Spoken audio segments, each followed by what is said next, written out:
Gift கொடுத்தா நல்லா இருக்கும் அப்படின்னு சொல்லி பல ஆங்கிள் யோசிக்கிறோம். அப்ப யோசிக்கும் போது எங்க எல்லாத்துக்கும் தென்பட்ட ஒரு விஷயம் என்ன அப்படின்னா, எங்க அம்மா என்ன வந்து சின்ன வயசுல இருந்து சொல்லுவாங்க எப்பவுமே, நீ உருப்பட மாட்ட, நீ இப்படியே சுத்தி இப்படியே பசங்க கூட சேர்ந்து என்ன பண்ண மாட்ட.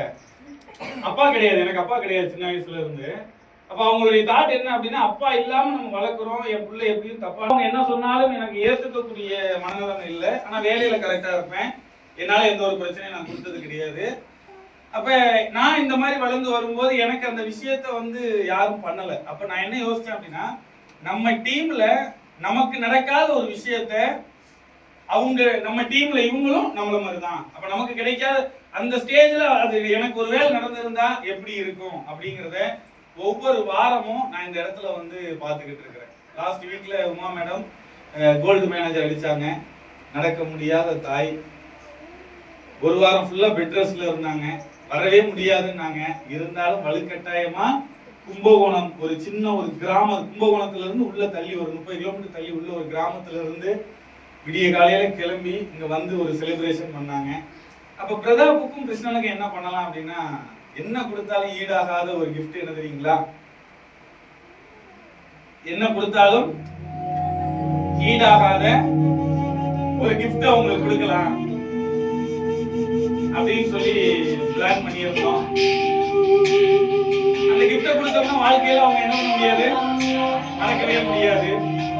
அப்ப அந்த கிஃப்ட் அவங்களுக்கு கொடுத்தாகணும் அப்படின்னு சொல்லிட்டு டீம் எல்லாருமே அவங்க வீட்டுல பேசி, அவங்க சின்ன வயசுல இருந்து பொத்தி பொத்தி பார்த்துருப்பாங்க. கரெக்டா பிறந்ததுல இருந்தே அவங்கள பார்த்து பார்த்து வளர்ந்துருப்பாங்க. ஒவ்வொரு விஷயமும் இன்னைக்கு இவங்க இந்த ஸ்டேஜ்ல நிக்கிறாங்க அப்படின்னா கண்டிப்பா அவங்க இல்லாம, தாய் இல்லாம யாருமே வந்துட முடியாது. கரெக்டா? இன்னைக்கு நம்ம நிறுவனத்துக்கு நல்ல ஒரு ஒர்க்கரையும் இந்த உலகத்துக்கு நல்ல ஒரு நபர்களையும் கொடுத்த அவங்களுடைய அம்மாவை இந்த ஸ்டேஜுக்கு வெல்கம் பண்ணி வச்சிடலாமா? நல்ல எனர்ஜெட்டிக்கான ஒரு பாராட்டுங்க. பிரஜாப்போட அம்மா பிரஜா கமாண்டர்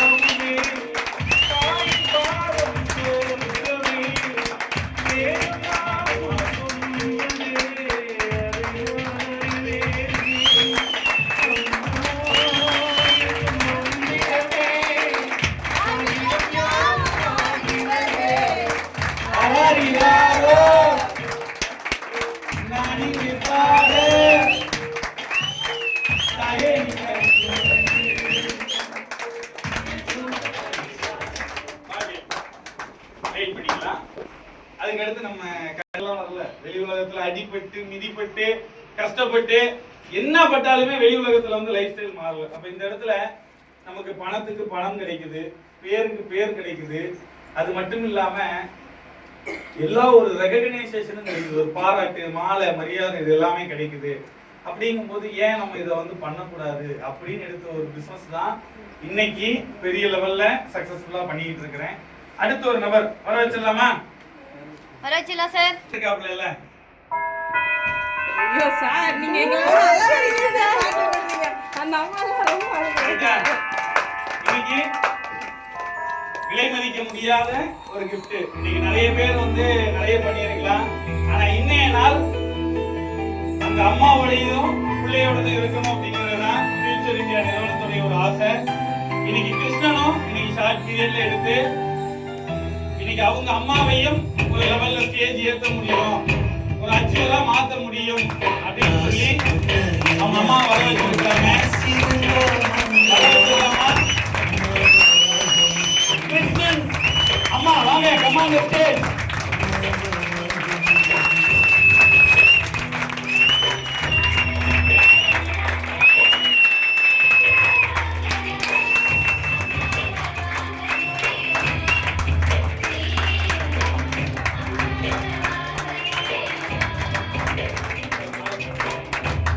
நல்ல ஒரு பாராட்டு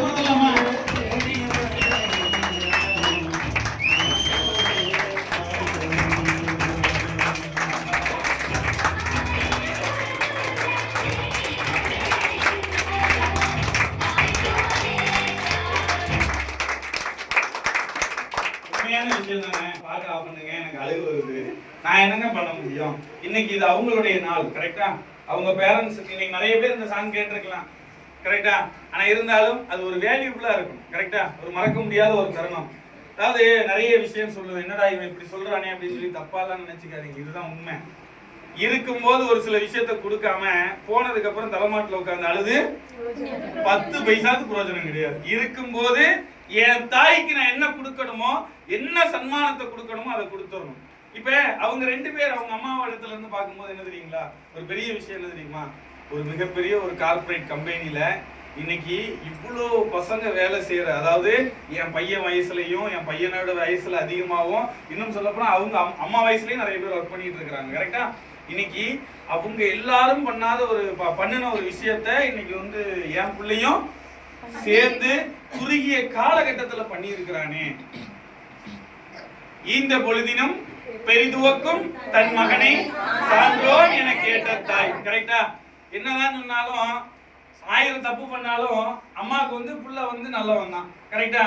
ஆனா அதை விட ஒரு சந்தோஷம் என்ன அப்படின்னா, இப்ப நான் சொன்ன அந்த குரல் தான். அதாவது என் புள்ள நல்லா இருக்கிறாங்கிறத அவங்க சொல்றதை விட இன்னைக்கு 4 பேர் காதால அந்த வார்த்தையை கேட்கும் போது அதை விட சந்தோஷம் இந்த உலகத்துல எதுவுமே கிடையாது, கரெக்டா? அந்த சந்தோஷத்தை தான் இன்னைக்கு கிருஷ்ணனுடைய ஃபேமிலியும் பிரதாப்புடைய ஃபேமிலியும்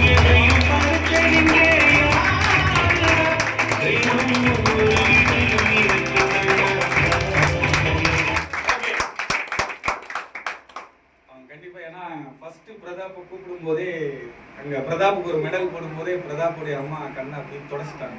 எனக்கு தெரியல யார் பிரதாப்புடைய அம்மா யார் கிருஷ்ணனுடைய அம்மான்னு எனக்கு தெரியல.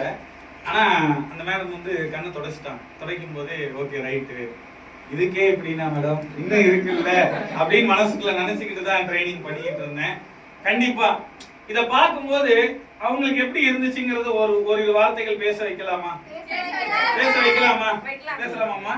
வாங்க ஃப்ரெண்ட்ல வாங்க, நல்ல எனர்ஜிட்டிக்கா.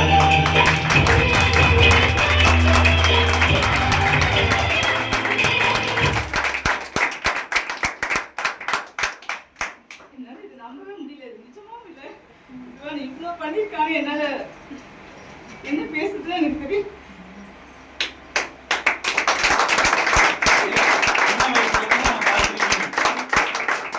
சின்ன வயசுல இருந்து எங்களை விட எங்களுக்கு வந்து ஒரு 2 வாரமா பிரதாபம் தெரியும், ஓகே? ஆனா உங்களுக்கு பிறந்த குழந்தையா இருக்கும்போது வரைக்கும் தெரியும். இதுக்கு முன்னாடி அவர் லைஃப்ல ஏதாவது பண்ணியிருக்காரா, இல்ல எப்படி இருந்திருக்காரு? இப்ப இன்னைக்கு இந்த இடத்துல உங்களுக்கு இத்தனை பேர் மத்தியில அவரை பார்க்கும்போது எப்படி இருக்கு? பார்க்கும்போது ரொம்ப சந்தோஷமா இருக்கு. ஸோ இவங்களுக்கு எனக்கு என்ன சொன்னா, எனக்கு ரொம்ப இவ்வளோ படிக்கணும் அவ்வளோதான் எனக்கு ஏமா இருந்துச்சு. சரி இதுக்காக பண்ணோம், இதுக்காக இந்த ஜாப் வந்து பற்றி சொன்னாங்க.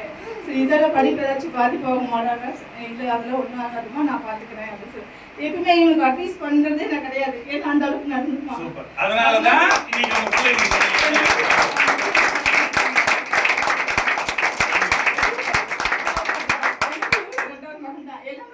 ஒரே மாதிரி ஸ்கூல்ல படிக்கும்போது சரி, காலேஜில் சேரும்போது சரி, எல்லாம் ஒரே காலேஜ் தான் படிக்கணும், ஒரே இதுதான் போவாங்க. அந்த மாதிரி ரொம்ப க்ளோஸாக இருப்பாங்க. அது எனக்கு ரொம்ப பிடிக்கும். எனக்கு அப்பவுமே ஃப்ரெண்ட்ஷிப் வந்து இப்படிலாம் இருக்கக்கூடாது அப்படின்னு நான் எதுவுமே சொல்ல மாட்டேன். ஃப்ரெண்ட்ஷிப்லாம் ரொம்ப முக்கியத்துவம் கொடுப்பேன் நான்.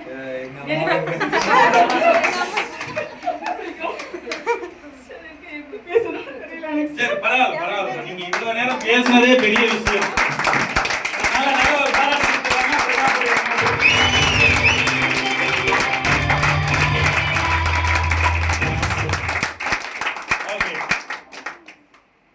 ஓகே, நெக்ஸ்ட் வந்து பாத்தீங்க அப்படின்னா நம்ம கிருஷ்ணன் அவங்கள ஃபைனலா பேச வச்சிடலாம், கரெக்டா?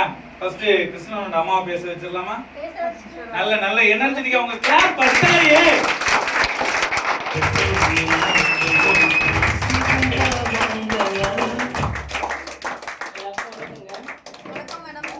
பையனெல்லாம் இது வரைக்கும் எங்கேயுமே நான் அமைச்சது கிடையாது. எங்கள் மாமியார் வந்து அவனை பார்த்துருப்பாங்க. இது வரைக்கும் அவனை எங்கேயுமே நாங்கள் விட்டு போனதும் கிடையாது. எங்கே போனாலும் கை கூடயே தான் பிடிச்சின்னு வருவேன். இன்னும் அப்படி தான் வந்துட்டு இருக்கிறேன் நான். பிரதாபால தான் என் பையன் இந்த அளவுக்கு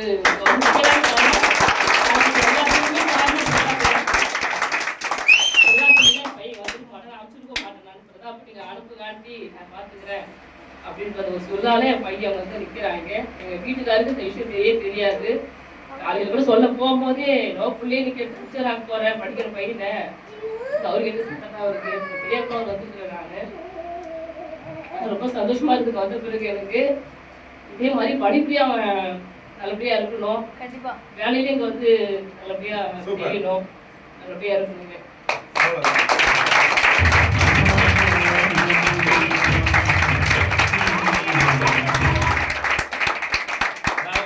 ஒரு உத்தரவாதம் கொடுக்கலாம், இந்த வேலையை செய்யறதுனால படிக்கிற படிப்போ இல்ல பாக்குற வேலையோ செய்யற தொழிலோ எந்த ரூபத்திலும் என்ன ஆகாது, டிஸ்டர்பன்ஸ் ஆகாது.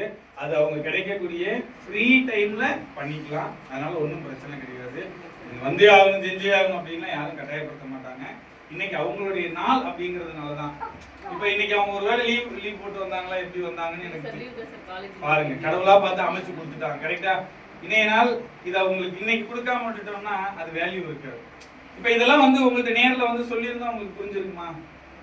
அந்த ஒரு அது நேரில் பார்க்கும்போது தானே உங்களுக்கு பரவாயில்லையே, என் பையன்டா, என் பையன் அங்க இத்தனை பேர் முன்னாடி என் பையன் அங்க ஸ்டேஜ் ஏறி இருக்கிறான் அப்படிங்கிறது அது ஒரு பெருமை தானே. கண்டிப்பா கண்டிப்பா நல்லபடியா பண்ணலாம். ஃபர்ஸ்ட் கிருஷ்ணனை பேச வச்சிருவோமா?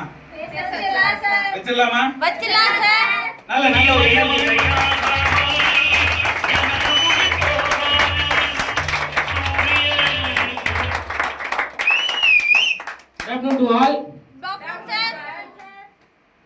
என் பேர் வந்து கிருஷ்ணன். நான் செங்கல்பட்டுலேருந்து வரேன். நான் வந்து தாகூர் காலேஜில் பிகாம் ஜென்ரல் ஃபர்ஸ்ட் இயர் படிக்கிறேன். நாங்கள் எங்கள் பேக்ரவுண்ட் பார்த்தீங்கன்னா நான் வந்து மிடில் கிளாஸ் ஃபேமிலி தான். நான் அப்படின்ற சுச்சுவேஷனில் நாங்கள் காலேஜ், நானும் இவன் ஃப்ரெண்டு பிரதாப், இவன் கூட நாங்கள் காலேஜ் வந்திருக்க சுச்சுவேஷனில் நாங்கள் ரயில்வே ஸ்டேஷனில் நடந்து வந்திருந்தோம். அந்த நேரத்தில் ட்ரெயினுக்கு டிக்கெட் எடுக்க கூட ஒரு சில நேரம் எங்களுக்கு காசு இருக்காது. அப்படின்ற நேரத்தில் நம்ம எதனாவது வேலைக்கு போனோம்டா அப்படின்ட்டு நான் பிரதாப் கிட்ட நான் பேசினேன். பேசும்போது ஆமாண்டா, நம்ம எதனா ஒரு வேலைக்கு போகணும், நம்ம இப்படி இருந்தோம்னா நம்ம ஏதாவது ஒரு பார்ட் டைம் ஜாபாவது நம்ம பண்ணலாம்டா அப்படின்னு பிரதாப் சொன்னார். அதனால சரிடா போகலாம் அப்படின்னு நாங்கள் பேசின்னு வந்துன்னு இருக்கோம். ரயில்வே ஸ்டேஷன் வந்துன்னு இருக்கும்போது நாங்கள் படிக்கட்டு இறங்கும் போது ஒரு ஸ்லிப் கொடுத்தாங்க. அந்த ஸ்லிப்புக்கு கால் பண்ணி நாங்கள் பேசினோம். பேசிட்டு சசி சார் பேசினார். பேசினோம் நாங்கள். அப்புறம் உமா மேம் பேசினாங்க. பேசிட்டு நாங்கள் ஆஃபீஸுக்கு வந்தோம். ஆஃபீஸுக்கு வந்து மீட்டிங் அட்டென்ட் பண்ணோம். மீட்டிங் அட்டென்ட் பண்ணியும் எனக்கு ஒன்றுமே புரியல. என்னடா இவ்வளோ விஷயங்கள்லாம் இருக்குது, இவ்வளோ சொல்கிறாங்க. கடைசியில் மீட்டிங்கை முடிஞ்சிச்சு. அப்புறம் கவுன்சிலிங் போயிருந்தது. சோமு சார் தான் நடத்தினார். என்கிட்ட ட்ரெயினுக்கே காசு இல்லாத போது நான் எப்படி 3500 கட்டி சேருது அப்படின்னு நான் யோசிச்சிருந்தேன். அந்த நேரத்தில் சோமு சார் தான், நான் இந்த இடத்துல நான் நிற்கிறேன்னா அதுக்கு சோமு சார் தான் ஃபஸ்ட்டு காரணம்.